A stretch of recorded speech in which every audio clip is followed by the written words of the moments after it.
Double ডোরের fridge Ganabhaban থেকে দেখেন সরাসরি লাইভে। এখানে যদিও নেটে অনেক প্রবলেম, প্রচন্ড মানুষের ভিড়। আমরা যেটা দেখানোর চেষ্টা করছিলাম, দেখেন মানে যে যেভাবে পারছে সে তার মতো জিনিস কিন্তু নিয়ে যাচ্ছে।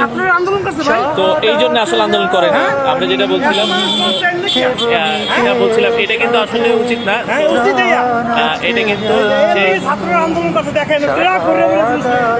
আমরা যেটা বলছিলাম আসলে,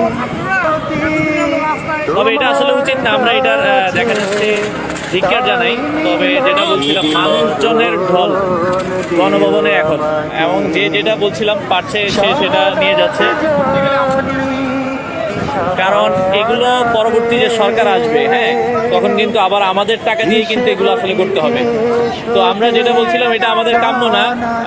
মানুষজন যে যেভাবে পারছে সে সেভাবে জিনিসপত্র নিয়ে যাচ্ছে জনগণ থেকে। এবং